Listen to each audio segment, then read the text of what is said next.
Alright, so roadmap going forward. Our focus is organisations receiving activities now, not creating activities, publishing them. So we'll be working on a toolkit to help them do that. That's consuming activities, and in the future, of course, we want to create a product that helps them publish their activities from their customer relationship management system. Next is the activities that we've shown are sort of a prescribed workflow at the moment, but the ultimate goal is that each activity is something that can be customised, and people can publish certain types of activities for specific specialist domains, and then people can pick them and use them, right?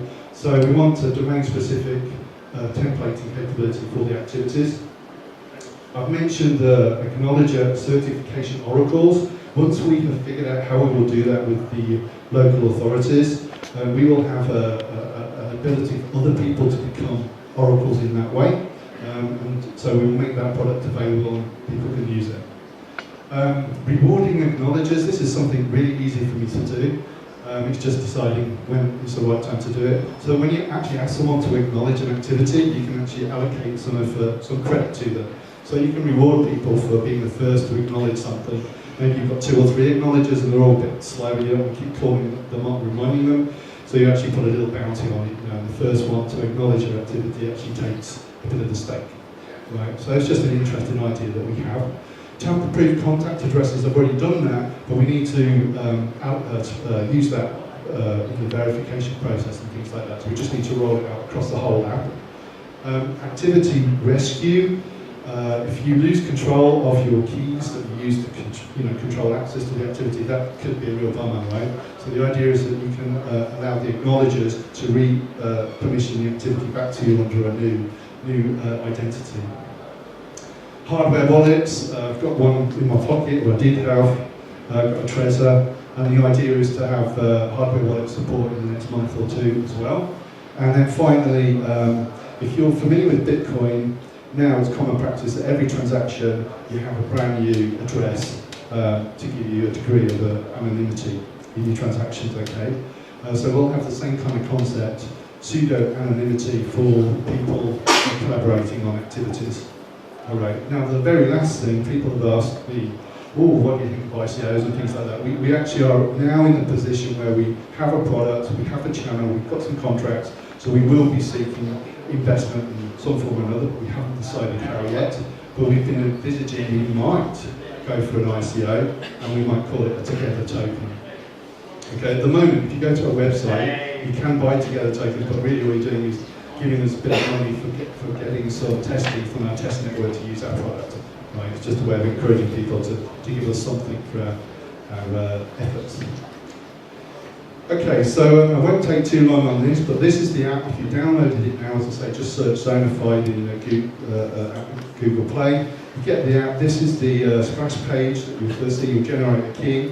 Once you've got a key, you'll get to a page in the app that there'll be nothing listed on it first because you won't have any activities, but when you do have activities, they'll look like this.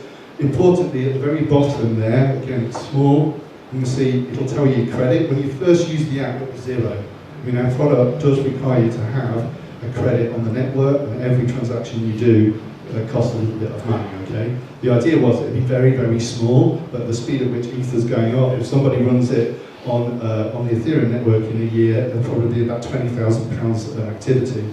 But anyway, so that's a bit of a worry that we've got.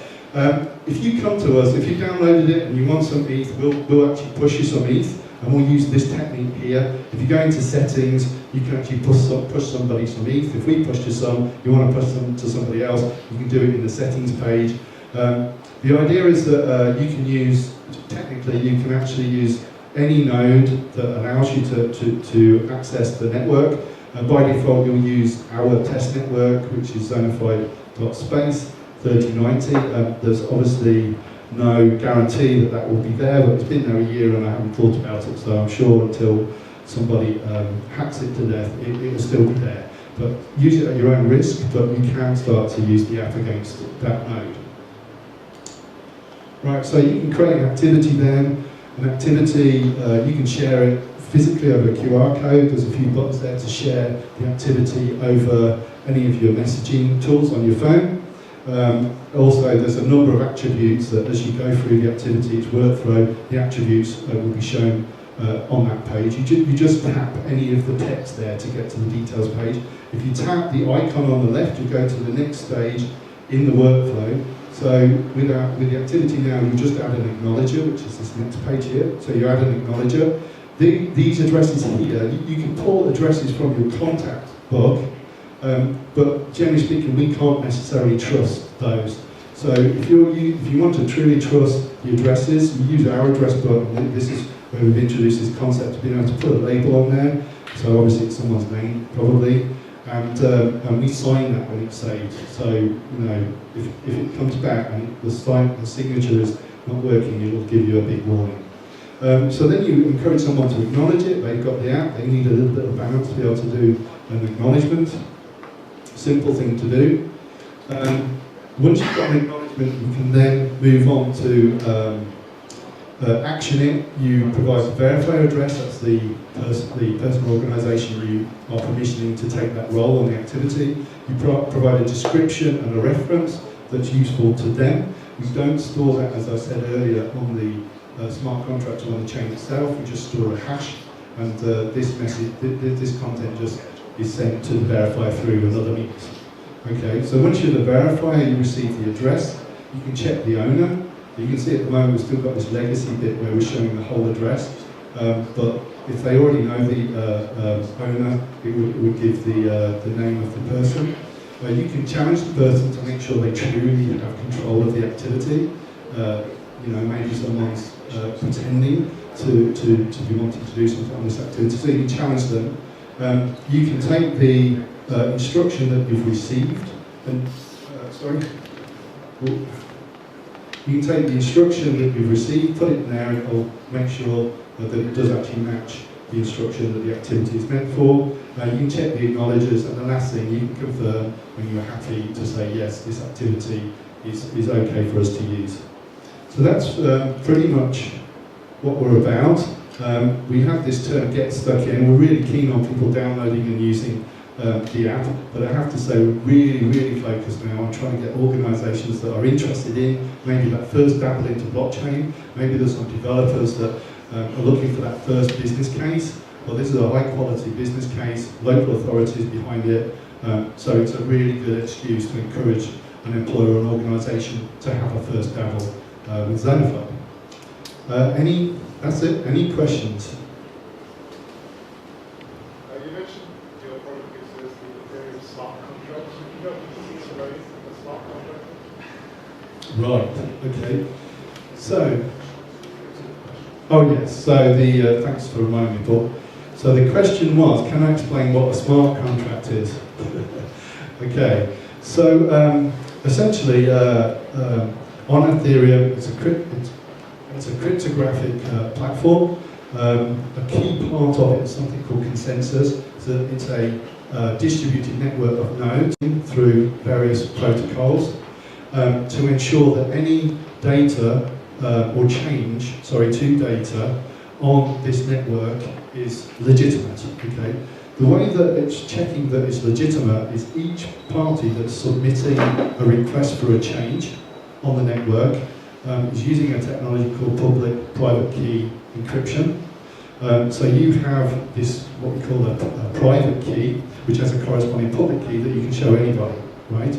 So through the use of that public key on this network, the network is able to ensure that when they receive a transaction from you, it is from you because you're the only person that could have created that transaction because you have the private key.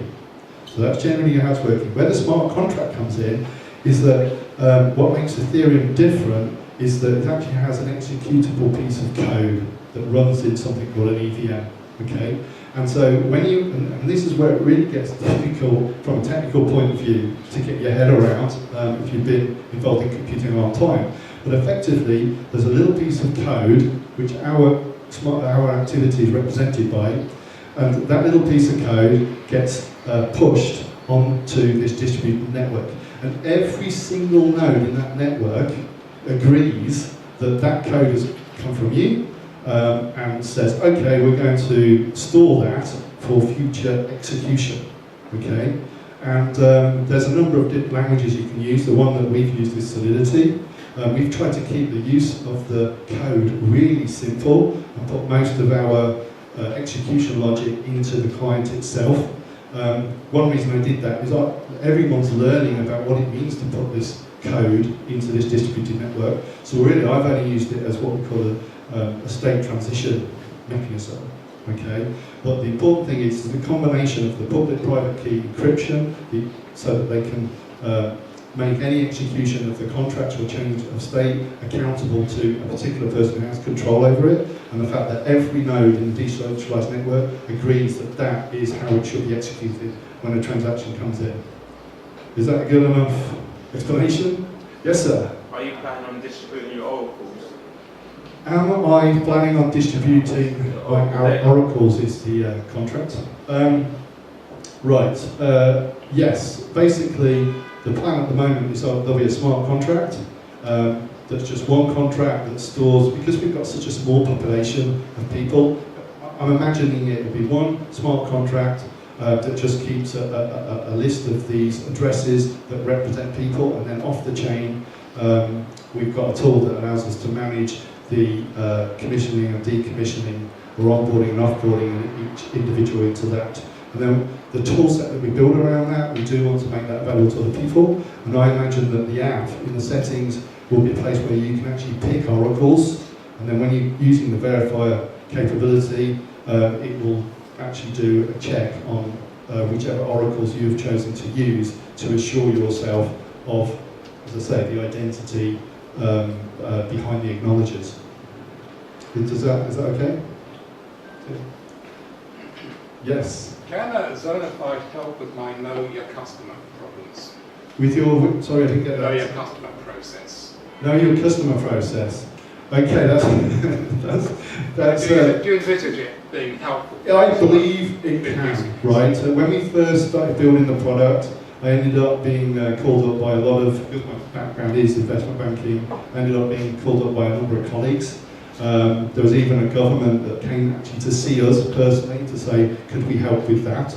But the whole KYC process is bigger than just you know, this. That's how I feel about it. So again, we don't say we're in the identity business. There's other processes around it that would fulfill the requirement for identity and knowing whether someone is allowed to ask you to do something or not. However, of course, once you trust the mechanism, you can use the product to receive an activity.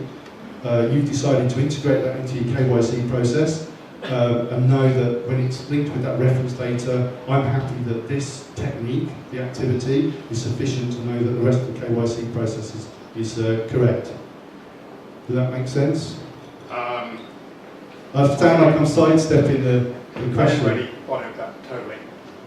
But that's okay. Okay, I mean, I can, if you want to talk to me about it afterwards, you'll see why I'm kind of sidestepping the question, because I believe this is a technique, and the KYC process means different things to different people, but I think it can be part of it, but whether it solves the KYC process, that depends on what people think their KYC process is.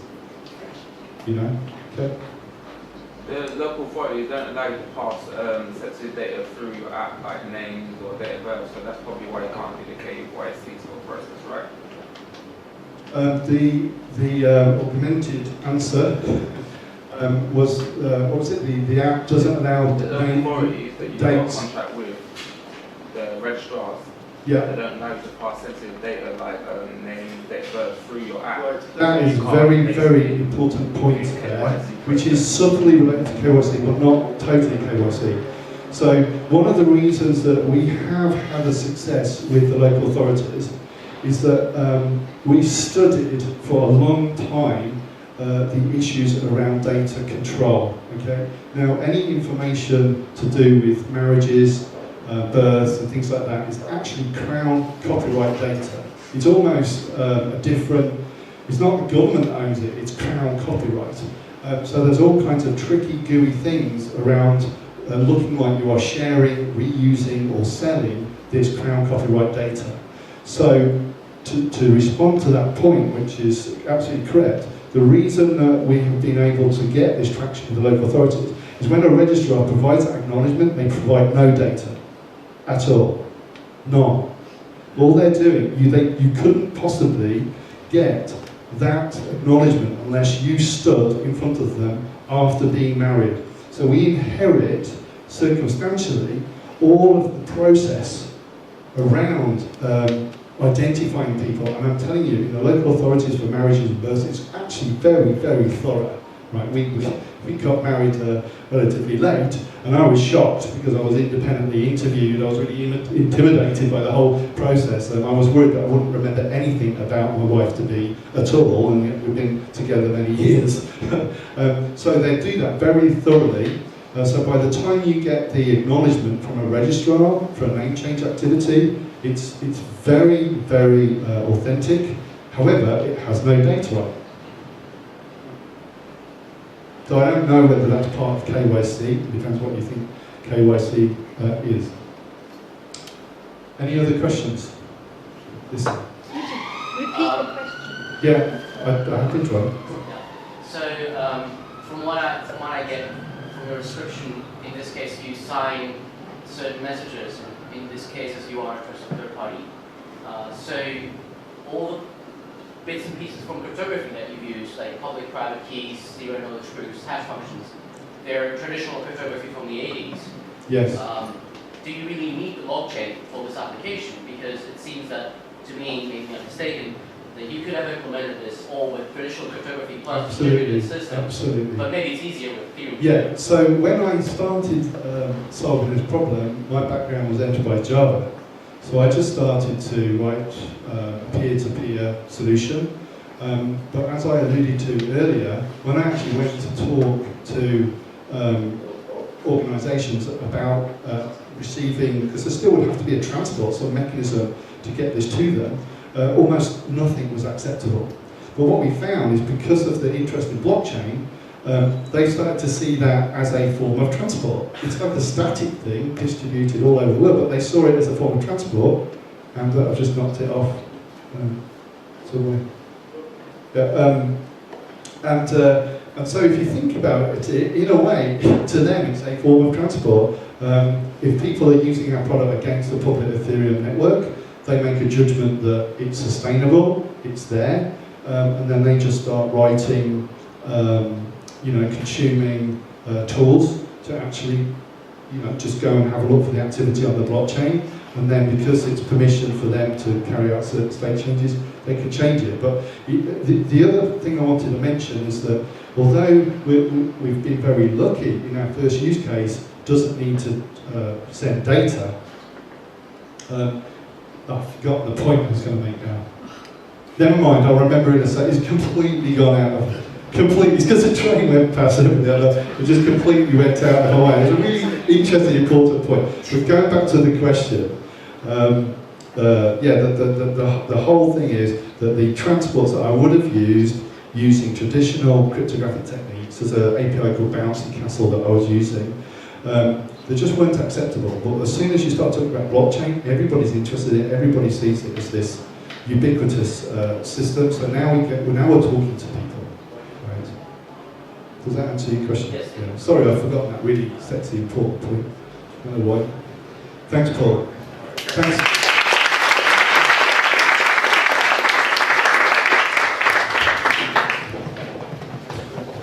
Okay, guys.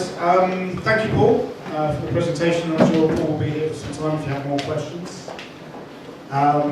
Next up, we have a completely different subject matter. But who's working on a crypto-related startup? Crypto-related developer? You? Okay, I mean, it's quite a few new people. But we're kind of, from a few years ago, people were kind of looking at the need to connect talent in this space, which was very limited at the time, to startups and beyond, looking for that talent. And like a lot of things, I think it was kind of too early. But I think we're obviously kind of hitting a critical mass where there's kind of a huge demand for talent. And